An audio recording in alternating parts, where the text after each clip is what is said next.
With quality brand name products at affordable wholesale prices, Cash and Carry is the perfect place to shop. Whether shopping for individual, business, churches, or more, Cash and Carry is sure to meet your needs. Cash and Carry of Cookeville, 931-528-8050.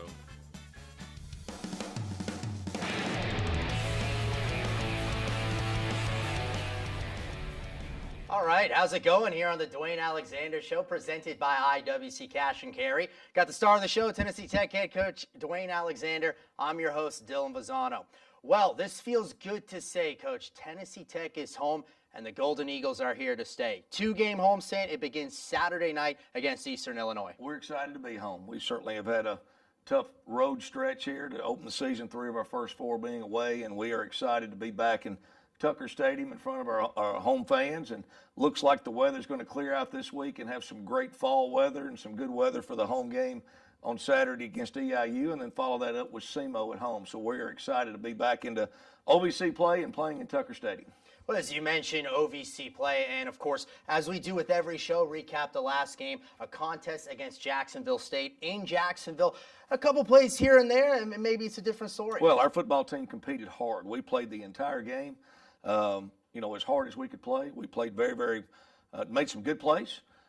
Jacksonville State's a very good team. They were the preseason, first team pick in our league, overwhelming choice to be number 1. They've won 32 straight conference games, 33 now after playing us. Excellent crowd, great, atmosphere for the game. They've got a very talented team. After watching them in person and up close, I could see why they're the preseason number 1. All right, let's see how it went down. It is now time for the game highlights. That is presented by Wendy's of Cookeville. So it's Jacksonville State, it's Tennessee Tech, it's at Burgess Snow Field in Jacksonville, Alabama. OVC opener. Golden Eagles would start with the football first. Coach, the very first drive of the game. This is the second play of the game. Josh Cunningham, he takes the end around. He is going to get hit there. You can't do that. Tack 15 on to the end. Coach, a promising beginning. Yes, and we use this formation quite a bit. We tried to present Jacksonville State with some bunch formations like you see here, and in some different motions and shifts to try to control their safeties a little bit, and worked out really well for us. We got some nice gains out of this formation and a series of plays that we had from it. Yeah, it's a 3rd down and 11. The athleticism, Fisher connecting R.D. Ford for the first down. 53 yards out. Nick Madonia, you know what's going to happen. It's up, it's through. Coach, it's good. Yes, it is. And Nick, always pregame get an idea of where he feels comfortable, what distance he feels comfortable from on each end of the field, and he felt good about that one. You could see he just put a routine stroke on it, and not a 50-yard field goal is a routine for Nick Madonia right now. He's got the top 2 kicks in the FCS this year. This is Jacksonville State's first drive. They are unable to convert right there. Just before the sticks goes Josh Pearson. So, Coach, you forced the Gamecocks to punt on the first possession. Yes, we did, and really had a great chance to block the first punt right there. If Dami Adekunjo just took a little better angle, I think we would have had a shot at that, but a really good stop by our defense. Second JSU drive. It's the Clemson transfer quarterback, Zarek Cooper. He is going to connect with Tremel Terry. 28 yards on that reception for the JSU running back. So here come the Gamecocks. But, Coach, in the red zone, JSU, but unable to find it for 6. 3rd down and 9. It's Cooper. Again, Terry. Watch the Golden Eagle defense swarm for the stop. Nice play by Dami, and really that's what should have happened on the previous play you saw with the swing to the back. The corner should have come off and made that play. He got it right that time, and we stiffened up there and forced him to kick a field goal down in the red zone. I was very pleased with how we were playing defensively and offensively at this point. Very, very competitive in this game. It's a 3-3 ball game. We go late first quarter right now. Zion Webb, this is their second quarterback, the redshirt freshman, 3rd and 10. Sometimes you got to tip your cap. He goes back corner of the end zone. It's complete 40-yard touchdown, Jamari Hester. Well, Shannon Fain was there. That's just a player making a play, 2 players making a play. Excellent play by their quarterback and excellent play by the receiver. He threw it to one place their guy could catch it. Just tip your cap, like you said. Nice play by them. It's a 10-3 game, and backed up at the 10-yard line, we show this, the 19-yard completion of Cam Singletary. Coach, it got you some room and good field position. Well, that's true freshman to true freshman right there. Bailey Fisher to Cam Singletary, and I think that's something you'll hear us say a lot here over the next few years. 10-3 game, start of the second quarter. Cooper, the Clemson transfer, back in at quarterback. 3rd and long. The pass goes incomplete. So with a 7-point ball game, the Golden Eagles are going to get the football back. Let's see how they respond. The very first play of the drive, watch Josh Cunningham. Outruns the cameraman. He's going to take it 31 yards, longest rush of the evening. Coach, he can be electric. He can. Yeah, he's very special with the ball. The reason we moved Josh back to offense whenever we got here, because we knew what type of skill set that he had when I was here previously, and he's been a nice add for offense. How about here, 3rd down and 9. Andrew Goldsmith, he needs 9, gets 10. He's a great receiver out of the backfield. Very, very good hands out of the backfield and a load to take down in the open field. And great read by Bailey Fisher. We felt like they would blitz there. They brought both linebackers. We threw the quick outlet pass and picked up a 1st down. How about the read here? Bailey Fisher on a 1st and 15 after a penalty. Coach, he takes it for 8 yards. Had that play kind of all night working. Absolutely it was. It was either read the defensive end, either you hand the ball off on the sweep or the quarterback keeps it. And Bailey did a nice job of reading it there and picking up a nice gain. 39 yards. I mean, it's a chip shot for Nick Madone. He's hitting 50 with regularity. So at this point, it is a 10-6 ball game. But the very next play for Jacksonville State, first carry of the evening, the Cincy transfer, Jaylene Green. And, Coach, he is going to take it 65 yards for a touchdown. Well, and unfortunate here, we had a blitz called, and they changed formations, and we did not make the adjustment to switch the blitz to the other side. Just did not communicate that well. And disappointed we couldn't get a touchdown on the previous drive, settled for a field goal, then turn around and gave that up. And we come back here, hit a nice quarterback draw. Felt like we needed to run the quarterback in this game because of how they played with their safeties and things of that nature, and a nice pickup. And the quarterback draw was a very good play for us on the night. 17-6, a 3rd down and 3. Let's go digging. Shovel pass, Clint Zerke for a 1st down. Coach, you guys moving the football. Yeah, and what a great effort by Clint right there. I mean, he got that last 1.5 yards on his own. Golden Eagles now 3rd and 16. 16 yards needed. Bailey Fisher says, I'll do you a little better. 19 yards on that rush. The Golden Eagles coach appearing to be knocking at the door. Yeah, and we were making some plays. It was exciting. We were doing some real good things. And, here we had to settle for a field goal again. We took a sack that really knocked us into a longer type field goal. And, boy, they were big and physical up front. And they have a guy come through and just get a hand on that one and knock it off track. So the blocked field goal, it stays 17-6. For all intents and purposes, this is the end of the first half. It's 3rd down. Coach Cooper to Pearson for 50 yards, and all of a sudden it's a 24-6 ball game. Yeah, just a blown coverage right there. We just didn't communicate there well with between the corner and the safety, and just blowing a coverage, and you hate that because we really had played so well. With a 5-minute mark left in the quarter, we're sitting there with a 10-6 game and just couldn't finish one drive, and then defensively, gave up a couple of big plays right before half. Yeah, a couple of big plays. It's now 24-6 at this point. Let's see what happened for the remainder of the ball game. 24-6, we take you to the 3rd quarter, and we take you to Jacksonville State's first drive. A lengthy one, but it's 3rd down and 14 here. The quarterback, Cooper, rolling, pressure. Andrew Swicegood almost, Coach, but it ends up being a 1st down, 17 yards to Daniel Burke. Yeah, and I mean, what a throw, right there. I mean, he's under pressure there. Andrew Swicegood did a tremendous job all night of putting pressure on the quarterback. We got him around the waist. He flips it out there and just makes a completion. And, again, we had several just 3rd down backbreakers, on the night to where we've got them into 3rd down. We played really good defense on 1st and 2nd down, and then, 3rd down, just give up a play or two. That one goes 32 yards to Josh Pearson, had over 100 receiving yards in the game. But, Coach, the Golden Eagles come right back. There's a nice completion, 28 yards to R.D. Ford.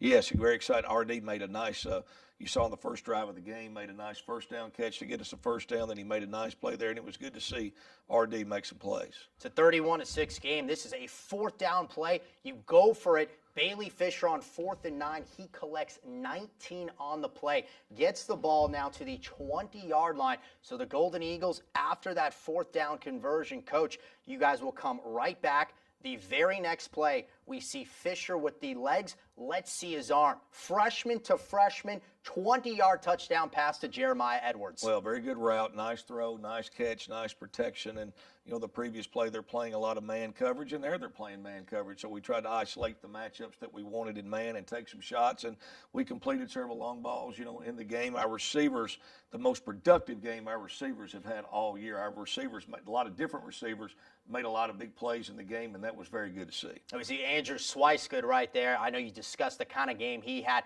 Brings down the quarterback. It is 31-13, very late in the third quarter. Coach, still football game. Absolutely, and Andrew, I mean, you could tell now he got going and got his juices flowing in the game, and he played outstanding, especially in the second half of this game. So late third quarter, that's a third down play. The pass is incomplete. The Golden Eagles, down 18, get the football back. We see Cam Singletary. He's looked very good all season, but there, Coach coughs it up. It's a backbreaker, and we seem to have had one of these in every game. We had, interceptions in the first three games, there at some point in the third quarter that really turned the momentum around. Here we had a fumble, put our defense, back out on the field. But I was very, very proud of how they responded. We're down 31-13, and you look here, great pressure. Eric Fadahunzi really made some nice plays on the game. He had a couple nice tackles, a big pressure there.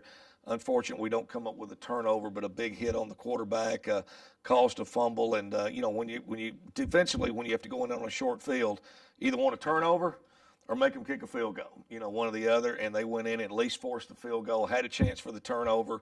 Did make them kick the field goal, but a very nice job by our defense. And it says a lot about the character of our guys. They went in there, no complaining, go out there and let's go make a stop. And they did that and was very proud of that. Yeah, did that to make it 34-13. Kind of last-ditch effort here on a punt. A good return by the punt returner, Daniel Bird. Coach takes it for 27 yards. Well, and the sets punt, him up for a short and field. the punt really set that up. Our defense, unfortunately, here had a stretch here in the fourth quarter where they were on the short field quite a bit. We had a poor punt there that set up the return. We had the turnover that put them on the 15. And, there was a point where their offensive line and their running game, which is what they're known for, kind of took the game over once our defense had to be put out there, back to back on such a short field. And, my hat's off how those guys played early in the game. And really defensively, it's kind of been the same thing. We've consistently played good defense. It's just some of the big plays, we have got to eliminate those. Webb, the touchdown run there. Jacksonville State gets another touchdown. It's 48-13, but watch the way the Golden Eagles finish this ball game. Luke Ward, Hunter Coleman on a 3rd and 6 for 21 yards. Coach, how about this throw? Far hash mark, he goes up top. Darius Stafford climbs the ladder for 6. Yeah, great play by Darius. Darius, you can see how excited he is and really how excited all of his teammates are. Our guys are still playing hard, fighting hard, and Darius has had injury in spring, injury during fall camp. Is getting back now to where he's getting healthy, and it's good to see he is a guy that can go make those jump ball catches like you saw there.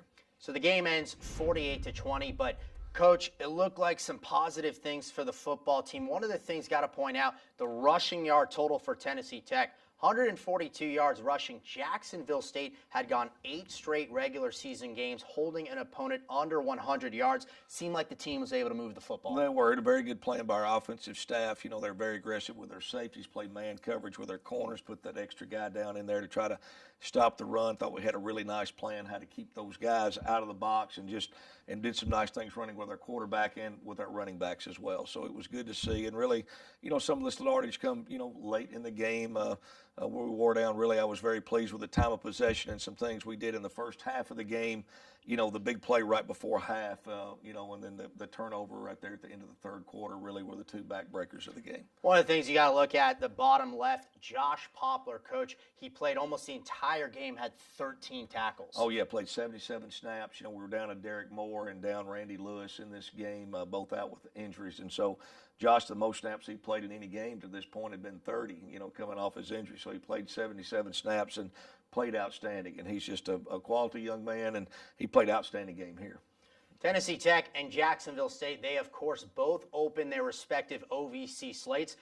So did 6 other teams around the league. It is now time to see what went down. It's the OVC scoreboard, and that is brought to you by the Golden Eagle Golf Club. Coach, we're taking a look at some of the scores. UT Martin, 37-7 win over Austin Peay. Maybe the game of the day in terms of craziness. Tennessee State and Tech's opponent Saturday, EIU. EIU led by 21 in the second quarter. There were 3 lead changes in the final 7.5 of the fourth quarter. And then the final one, Eastern Kentucky forces 5 turnovers to beat SEMO 23-14. Coach, what are you seeing there? Well, UT Martin responded very well. They started their season 0-3, had a tough home loss to Chattanooga last week, and they came back and responded with a big win over Austin Peay.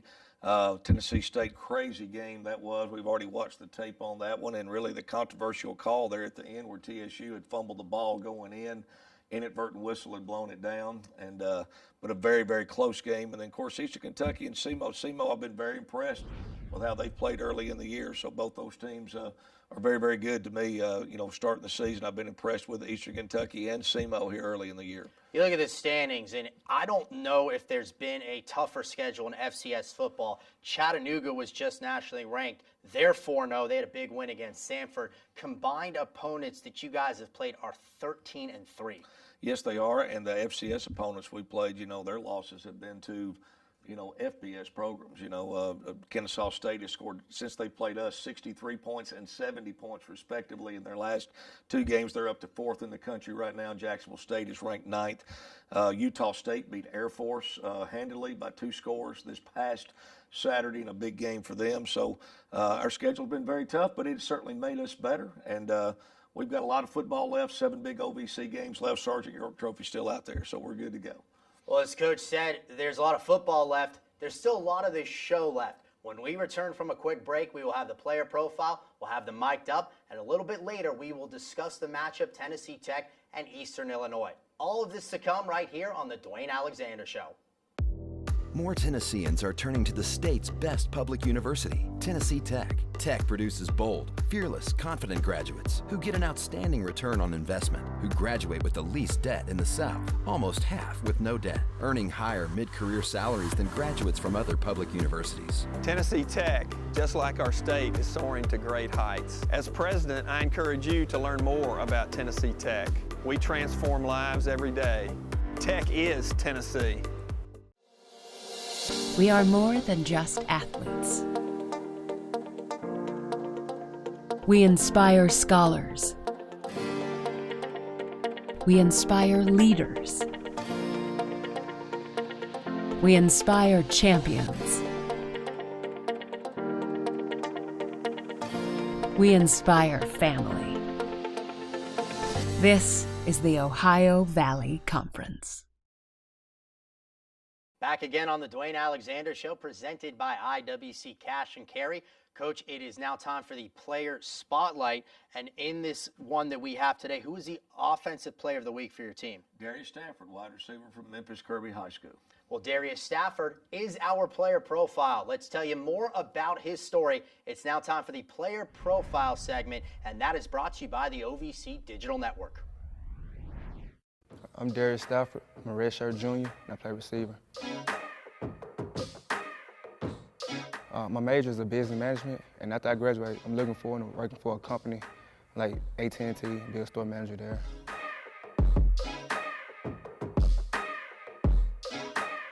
My hometown is Memphis, Tennessee, and it's 100% different from here. Like, people here is much friendlier. Memphis is all right, you're not gonna get the everyday, hey, how you doing type.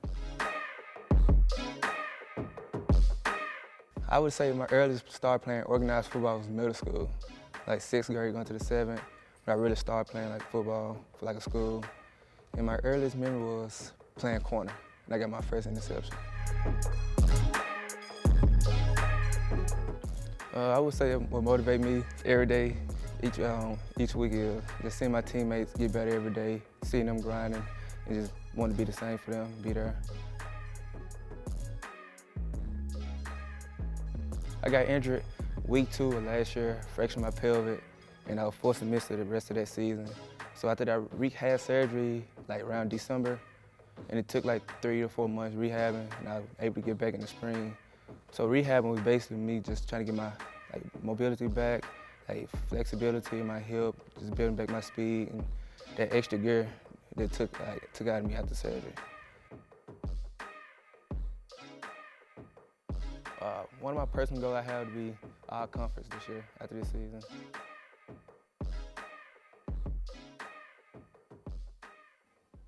Coach and Darius discussed some of the injuries that he's had. It is great to see him back out there. I mean, we saw on that segment some of the catches he's made. He can be a big-time player. He absolutely can. He's got great straight-line speed. He's probably the fastest guy on our team if you just lined up and run a 100-yard dash. He's very fast.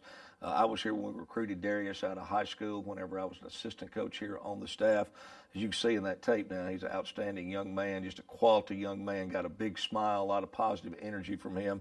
And he has some big playability. You can see he's really good at, got a knack for going up and catching those jump balls when he gets man coverage and it's just him in the corner and we throw one up to him, and he's already made some. He made them in practice all fall camp.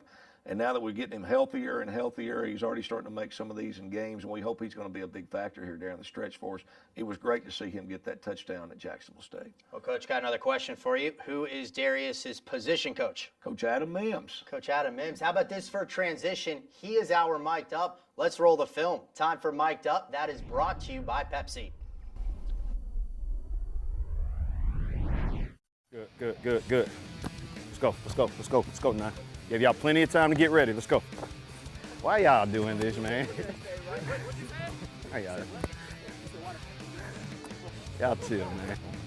How we doing in that online class? We're good. I had met with my professor. Well, I didn't meet with her, but I had emailed her a couple times early in the summer. Okay. And she said something was wrong with the email. So finally, I talked to Dr. Kilmer yesterday, and she said she called me yesterday, and we got it all situated and everything. Okay. I just got to finish typing the paper. All right, make sure you handle your business. I know we got a lot going on, but that is your primary focus right now. What 3 things got to be incorporated? Eyes, hands, feet. Every single time, okay? Don't let one die. Hey, width on this. Remember width, okay? Width. Wide, just stay wide, okay? Stay wide. Good, get there. Attaboy, good job. Fielding everything. Field everything. Good. Let's go. Give me what I want right here. Set, go. There you go, gain ground. Make sure you're gaining ground. Accelerate. Big stick. There you go, good. Know where you at. Catch it, ball. Catch the ball. Too many balls on the ground. Let's go. Make sure that we're not just stepping in place, okay? Gain ground, give them a little shampoo at the top, okay? Use influence, okay? 3 steps, triple move, inside foot up, let's go. You took 2 steps off the ball, but you didn't go anywhere, okay? Gain ground, okay? Gain ground. Say, go. Better. Let's have a good one today. Make the decision right now. Coach, what I loved about Coach Mims right there, of course, all the capabilities as a coach, but when he was talking to Josh Cunningham, making sure the academics and all that was straightened out as well. I'm very, very blessed with the coaching staff, and we're very blessed to have the coaching staff that we have here. They're not only, guys who understand football and can coach the game of football, but they take a sincere interest in these guys off the field and their social life and also academically. And Adam was an outstanding player, the all-time lead receiver at Furman University. So he's played FCS football. He understands FCS football. Coach Bobby Lamb, who's the head coach at Mercer, was actually his coach at Furman. His position coach, Drew Cronick, is a good friend of mine. Guys that I knew that knew Adam very well. Trey Lamb knew Adam, through Bobby Lamb. And after I met with him, it was a no-brainer to bring him on staff. And he's done a tremendous job. He's played the position. He's played the wide receiver position. He played with the Pittsburgh Steelers, for a while during his career. So, a lot of background, not only in football, but also quality person. And we couldn't be more excited to have Adam here. He's doing a tremendous job with our guys. That was wide receivers coach Adam Mims. A couple of receivers caught touchdown passes in the game against Jacksonville State. Golden Eagles will be hoping for more of that against Eastern Illinois. We will preview that matchup with the Panthers. But first, a quick break right here on the Dewayne Alexander Show.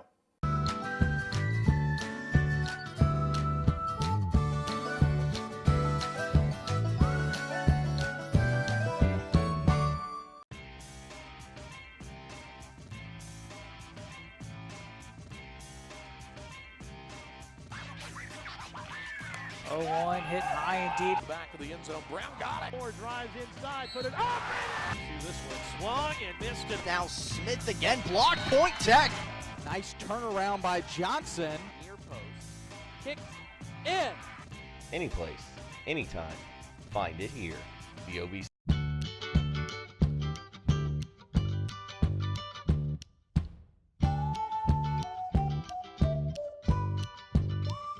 Back again on the Dewayne Alexander Show, presented by IWC Cash and Carry. All right, It's time for the moment you've all been waiting for. We are going to preview the matchup, Tennessee Tech and Eastern Illinois. It is time for this week's opponent. That's brought to you by the Golden Eagle Golf Club.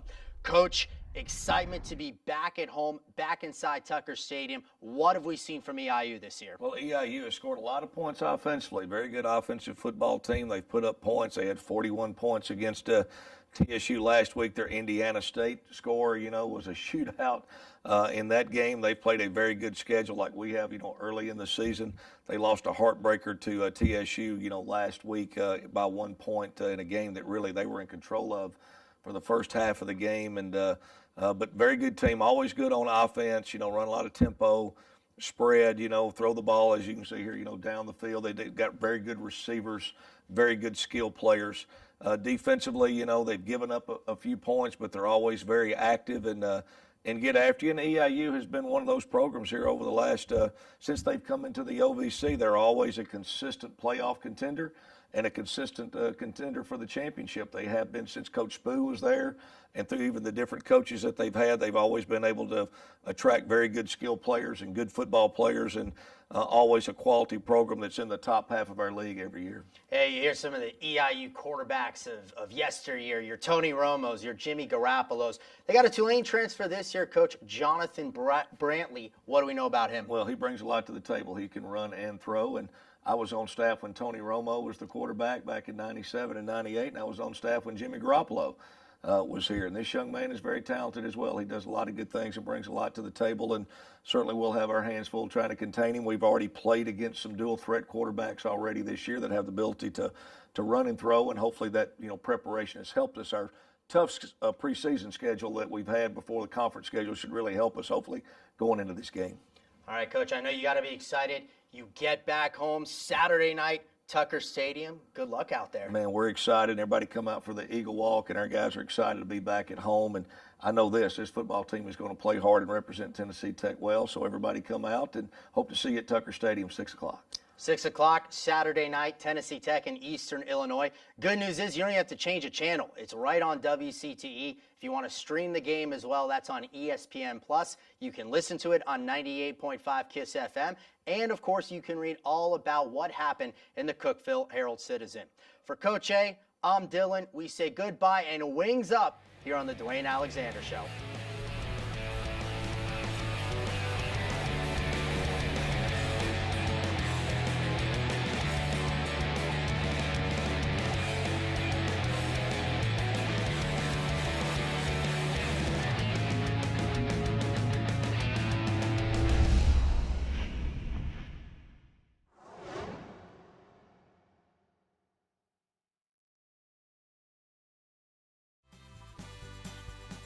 With quality brand name products at affordable wholesale prices, Cash and Carry is the perfect place to shop. Whether shopping for individual, business, churches, or more, Cash and Carry is sure to meet your needs. Cash and Carry of Cookeville, 931-528-8050.